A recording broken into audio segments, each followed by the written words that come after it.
حضرت حسن بصری رحمۃ اللہ علیہ نے کسی شخص کو ایک حبشی عورت کے ساتھ اس طرح شراب نوشی کرتے دیکھا کہ شراب کی بوتل اس کے سامنے تھی۔ آپ رحمۃ اللہ علیہ کو خیال آیا کہ کیا یہ مجھ سے بھی بہتر ہو سکتا ہے؟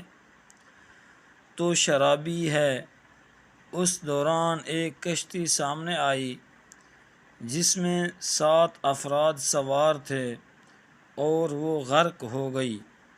یہ دیکھ کر اس شخص نے پانی میں چھلانگ لگائی اور 6 افراد کو ایک ایک کر کے باہر نکالا اور آپ رحمۃ اللہ علیہ سے عرض کرنے لگا کہ آپ رحمۃ اللہ علیہ ایک کی ہی جان بچا لیں۔ میں تو یہ امتحان لے رہا تھا کہ آپ رحمۃ اللہ علیہ کی باطن کی نگاہ کھلی ہوئی ہے یا نہیں۔ یہ عورت جو میرے پاس ہے یہ میری والدہ ہیں اور اس بوتل میں سادہ پانی ہے۔ یہ سن کر آپ رحمۃ اللہ علیہ کو یقین ہو گیا کہ یہ کوئی غیبی شخص ہے، اس لیے اس کے قدموں میں گر پڑے اور کہنے لگے، جس طرح تو نے 6 آدمیوں کی جان بچائی ہے اس طرح میری جان بھی بچا دے۔ اس نے دعا کی کہ اللہ تعالیٰ آپ رحمۃ اللہ علیہ کو بصیرت عطا فرمائے، یعنی کبر و نخوت کو دور کر دے۔